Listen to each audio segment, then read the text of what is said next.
What's going on, guys? It's James from GlazeLife here to talk about the new Xbox One. If you don't know what the Xbox One is, I don't know where you've been since Tuesday because it's blasting all over the news, social media, and whatnot, but it is the new next-gen console coming out from Microsoft. So yeah, this is the follow-up console from the Xbox 360. So you go from 360 to One because that makes sense. Why the name Xbox One? We'll start there. Xbox One, spelled out O-N-E. Why that? I get they are wanting it to be like the all-in-one console is what they're saying, but the name I think is a little poorly chosen, especially for people who might not be too smart to think, you know, when you say Xbox One, you're really talking about the first generation, which was just called Xbox. You know, the second generation was called the 360. Now you're back at One. It's just a little confusing there. Not my favorite choice of the name, but it is just a name. So this console looks pretty amazing. I mean, they didn't take a lot of risks with the design and the look, but it looks sleek. It looks high tech. You know, it doesn't have a drive bay for the DVD to go in, or the Blu-ray because it's a Blu-ray player. But for the disc, it doesn't have a actual drive bay that comes out. It's just like, you know, a little slit there to put it in. It's sleek, you know, smooth looking. Looks pretty awesome. The controller looks delicious. Delicious. I want to just grab it. They didn't take a lot of risk with the controller, but they did do some key functions on there. As far as the triggers on the, you know, the triggers are like touch sensitive to a point where they're going to rumble the more pressure you put on them, which is really awesome. And the whole look just, yeah, it looks cool. So yes, that's the look. There's the name. Inside the guts of the system, this thing is loaded out. Like I said, it has a Blu-ray player, 500 gig hard drive, 8 gigs of RAM, 8 cores for the processor. It's using the new USB 3.0, which is awesome.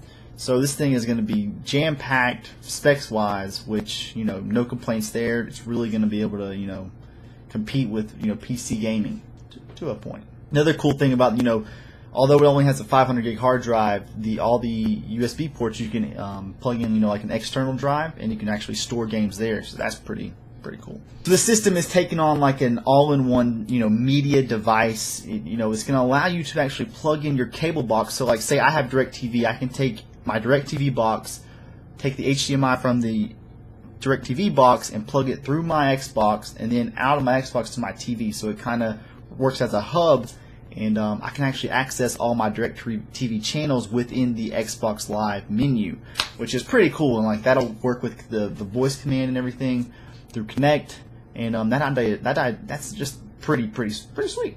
Yeah, like I said, the voice control with Connect. Now, Connect is like the 2.0 version with the new Xbox One. It's supposed to be pretty much 10 times better. I mean, it's supposed to recognize way more joints, wider angles if you're, you know, up close with your Connect. It's in 1080p. I mean, it's supposed to be a top of the line, and they say that the voice commands are supposed to be on point with like Siri to a point. You can't ask anything, but it's supposed to be real responsive. And it's supposed to recognize like your voice. Like as soon as you walk in front of your Xbox, it's supposed to recognize you as a person, log you in. You know, you can just say like Xbox on. It's supposed to be like instant on. It's supposed to be really sleek. Some of the features within the new Xbox Live, like there's going to be this thing called like Snap Mode, where like say you're like watching a movie, you can say like Xbox Snap, and it brings up like a side window, and you can like multitask within while you're doing something. And it'll, you know, also you can use the Smart Glass feature from like your phone or like your tablet. To interact with things while you're like browsing within Xbox Live. It's supposed to have like the new what's it called, media interconnectivity, where like everything is pretty much instantly accessed, and you're able to switch between things like by a snap of a finger. Like say you're watching live TV, you can switch over to your game or Internet Explorer like within like just a flash, almost kind of like on your computer if you have multiple windows open, just like picking up windows. The demo they showed during the conference was pretty epic. So yeah, that's a lot of the features. They didn't go into too much detail, but they did show off like Skype and whatnot, which looked great. And that looks like it's going to be a lot of fun. They showed a lot of the voice controls and like some of the live TV stuff, and a lot of things you can do with like fantasy football and whatnot. And they partnered with NFL, so there's a lot of stuff you can do there within, you know, using that Snap feature, like I said, and yeah, it looks pretty sweet. They show some games, they show some Call of Duty previews and I think Forza previews, but they're waiting to release a lot of the games come E3. So as far as the conference went, it went pretty decently because I knew ahead of time that they weren't going to talk about games, so I wasn't disappointed in that regard. But a lot of the questions weren't answered right at the conference that people were kind of hesitant about. And that's what kind of why it's gotten some backlash from the media. Like they're kind of criticizing this event. Me personally, I knew what they were talking about, hardware and features, and I enjoyed it. So yeah, like from a hardware standpoint and the features, like I was happy with the event. Now there were some unanswered questions that weren't answered during the conference, like I said. And once we found the answer to those things, it kind of, a little skeptical. Like there's a big, talk about if this was a backwards compatible system. They confirmed that it wasn't. After the event, they did a lot of question answering and stuff started to spill out. It's not backwards compatible. That's kind of a big deal. We found out that the Kinect always has to be connected at all times to run the system. That's kind of a big deal. Found out that like headsets, like third-party headsets and accessories, were not going to be compatible with the controller. Now they might make adapters in the future, but right now, my headset that I just bought is not compatible with Xbox One. Kind of a big deal.